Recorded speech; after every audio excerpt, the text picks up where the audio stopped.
আসসালামু আলাইকুম। টি-20 বিশ্বকাপের এবার আসরে গতকাল কিন্তু পাকিস্তান বিদায় হয়েছে এবং সকালের ম্যাচে কিন্তু নিউজিল্যান্ড বিদায় হয়েছে। এই নিয়ে আলোচনা করবো এই ভিডিওতে। দেখেন, পাকিস্তান গতকাল কিন্তু কোনো ম্যাচ খেলেনি, নিউজিল্যান্ডও কোনো ম্যাচ খেলেনি, কিন্তু যুক্তরাষ্ট্র আর আয়ারল্যান্ডের সাথে যে ম্যাচটা পরিত্যক্ত হওয়ার কারণে কিন্তু পাকিস্তান অফিসিয়াল ভাবে এই টুর্নামেন্ট থেকে বিদায় নিল। সেই সাথে তারা কিন্তু অনেক বড় একটা ধাক্কা খেলো, লজ্জা পেল। এই অস্ট্রেলিয়ার মাটিতে কিন্তু 2007 সালে তাদের দল এরকম ভাবে নাস্তানাবোধ হয়ে বিশ্বকাপ থেকে বিদায় নেয় আয়ারল্যান্ডের সাথে। তো আজকে কিন্তু তারা আয়ারল্যান্ডের সাথে জড়িয়েছিল, বিশেষ করে আয়ারল্যান্ডকে তারা সাপোর্ট করেছিল। কেননা তারা যদি আয়ারল্যান্ড যদি জিততো, তারা যদি পরের ম্যাচ আয়ারল্যান্ডের সাথে বড় ব্যবধানে জিততো, তাহলে কিন্তু আমেরিকা তারা বাদ যেত। তো পাকিস্তান সেদিনে কিন্তু বিশ্বকাপ থেকে আনঅফিসিয়াল ভাবে বিদায় নিয়েছে, যেদিন তারা ইন্ডিয়ার সাথে তীরে এসে তরি ডুবায়। বিশেষ করে যাদের যোগ্যতা নাই বাংলাদেশের মতো, তাদেরকে দিয়ে আপনি ফিনিশার বানায়। যেমন বাংলাদেশ 2022 বিশ্বকাপে মাহমুদুল্লাহকে রেখেও কিন্তু অন্য একটা প্লেয়ারকে নিয়ে খেলে গেছিল। তো নিউজিল্যান্ড তারাও কিন্তু সকালে বিদায় নিয়েছে অফিসিয়াল ভাবে, তারাও কিন্তু কোনো ম্যাচ খেলেনি পাকিস্তানের মতো। আফগানিস্তান পাপুয়া নিউগিনির সাথে জয়লাভ করাতে কিন্তু নিউজিল্যান্ডও বিদায় নিয়েছে।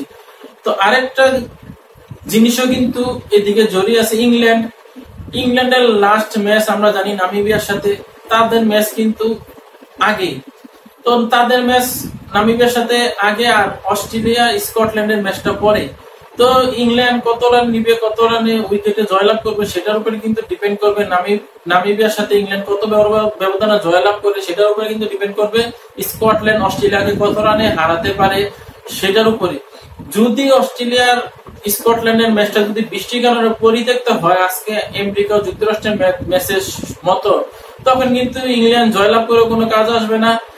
স্কটল্যান্ড কিন্তু 6 পয়েন্ট নিয়ে তারা দ্বিতীয় দল হিসাবে এই গ্রুপ থেকে সুপার 8-এ চলে যাবে।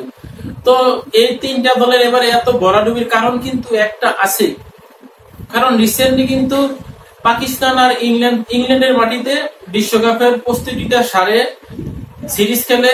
এছাড়া নিউজিল্যান্ড তাদের প্লেয়াররা আইপিএল খেলে, তারা প্রস্তুতি সারে, তারা আর আমেরিকা বা অস্ট্রেলিয়ার মাটিতে কোনো প্রস্তুতি ম্যাচ খেলে না। আমরা জানি একটা পেস বোলার, একটা স্পিনার বোলার, যাদেরকে আপনি ফেস করবেন ব্যাটিং এ। আমরা ক্রিকেট যখন খেলেছি, আপনি একদিন পরে 2 দিন পরে যদি আপনি প্রথমে বলটা ফেস করতে যান, তখন কিন্তু আপনি একটু আনইজি লাগে। তো আমেরিকা বা অস্ট্রেলিয়ার মাটিতে কিন্তু এবার ইচ্ছা করে তারা প্রস্তুতি ম্যাচ খেলেনি। তারা বিশেষ করে বড় বড় দল ইংল্যান্ড, নিউজিল্যান্ড, পাকিস্তান, তারা কিন্তু ছোট দলগুলোকে একটু হেলামি করছিল, দুর্বল প্রতিপক্ষ ভেবে তাদের সাথে আমরা এমনি জয়লাভ করবো। কেননা নিউজিল্যান্ড মনে করছে আফগানিস্তান, অস্ট্রেলিয়া, তাদের সাথে আমরা জয়লাভ করবো। উগান্ডা তো পরের কথা। তারপর স্কটল্যান্ডের সাথে জয়লাভ করবে, ওমানের সাথে জয়লাভ করবে ইংল্যান্ড, কিন্তু সেটাও ভেবেছিল। আর পাকিস্তান তারা যুক্তরাষ্ট্রের তাকে গণায় ধরে নেয়, কানাডাকে গণায় ধরে। তারা আয়ারল্যান্ডের সাথে কিন্তু কিছুদিন আগে ম্যাচ হেরেছে, তাও কিন্তু তারা কোনো প্রস্তুতি ম্যাচ শিডিউল রাখেনি। আমরা যদি অস্ট্রেলিয়ার সাথে একটু দেখি, অস্ট্রেলিয়ার ক্রিকেট বোর্ডের 8টা প্লেয়ার ছিল, তারা ক্রিকেট কর্মকর্তা 8টা প্লেয়ার থাকার পরে তাদের কোচ, বোলিং কোচ, তারা কিন্তু ফিল্ডিং করে তারা প্রস্তুতি ম্যাচ খেলেছিল সম্ভবত নামিবিয়ার সাথে একটা। আমরা যদি ইন্ডিয়ার কথা ভাবি, ইন্ডিয়া কিন্তু বাংলাদেশের সাথে প্রস্তুতি ম্যাচ খেলে, তারা কিন্তু আইপিএল খেলে এসে বাংলাদেশের সাথে প্রস্তুতি ম্যাচের খেলার কথা না। যদি আমি পাকিস্তান, ইংল্যান্ড আর নিউজিল্যান্ডের কথা চিন্তা করি, তো ইন্ডিয়ার মতো একটা দল আপনি দেখেন, অস্ট্রেলিয়া আর ইন্ডিয়ার দলে কিন্তু আইপিএল এর বেশ মিনিমাম প্লেয়ার খেলছে, বা ফাইনালে বা উপরের লেভেলে সেমিফাইনালে। তো তারা কিন্তু তাও প্রস্তুতি প্র্যাকটিস ম্যাচ খেলছে। তো নিউজিল্যান্ডের কোনো প্লেয়ার আমি এবার আইপিএল এ বেশিভাবে ম্যাচ খেলতে দেখিনি, কারণ Devon Carney injury, can Williamson injury, তো ফিনালেন দলে নেই। তারপর মিচেল, সে চেন্নাই খেলছে, রবীন্দ্র সে সবগুলা ম্যাচ পায় নাই, স্লাটনার সেও সবগুলা ম্যাচ পায় নাই, 2টি একটি করে খেলেছে। একমাত্র টেন বোল্ড বামহাতি পেস বোলার, সে ম্যাচ খেলেছে রাজস্থানের হয়ে, মূলত অনেকগুলা 12-13টা। একটা প্লেয়ারকে আপনি প্র্যাকটিস করালেন 2-3 মাস, তাহলে আপনি আর বাকি প্লেয়াররা কি করলো, বসলো। আর গ্র্যান্ড ফিলিপস, নিউজিল্যান্ডের মিডল অর্ডারের স্তম্ভ, ভরসা দাঁড়ায় বলি না কেন, সে কিন্তু কোনো ম্যাচ পানি টেনেছে। মূলত এটা হচ্ছে বড় কারণ পাকিস্তানও কিন্তু এই উইকেটে স্লো এবং লো টার্ন উইকেটে অনেকদিন ধরে খেলে না। তারা কিন্তু আয়ারল্যান্ডের সাথে যে উইকেট গুলা খেলছে, 200 রানের উইকেট 190 প্লাস নিয়ে কিন্তু পাকিস্তান আয়ারল্যান্ডকে হারিয়ে দিবে। প্রথম ম্যাচে কিন্তু পাকিস্তান অনেক রান করেছিল 170+, সেটাও কিন্তু আয়ারল্যান্ড নিয়ে নিয়েছে। সেক্ষেত্রে কিন্তু পাকিস্তান ইংল্যান্ডের সাথে যেই উইকেট গুলা খেলে সেগুলো 200 রানের উইকেট, ফ্ল্যাট উইকেট।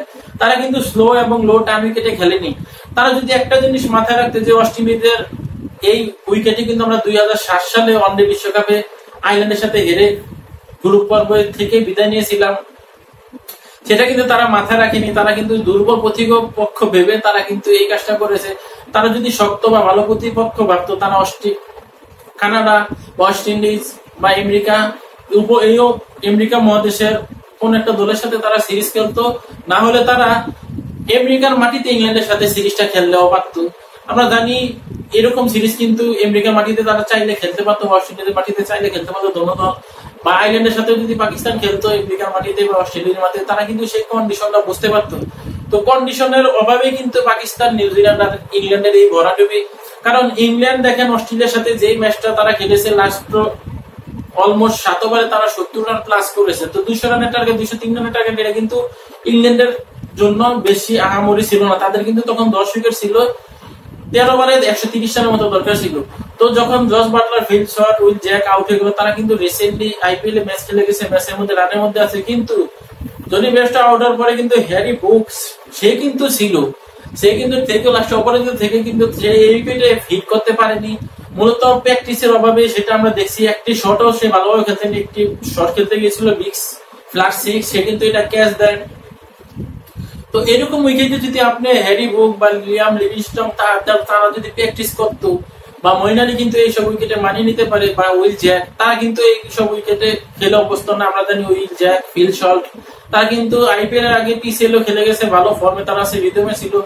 তো এই তিনটা দলে মূলত এই কারণ তারা অতি চালাকের গলায় রশি কথা আছে। বিশেষ করে নিউজিল্যান্ড বেশি চালাক।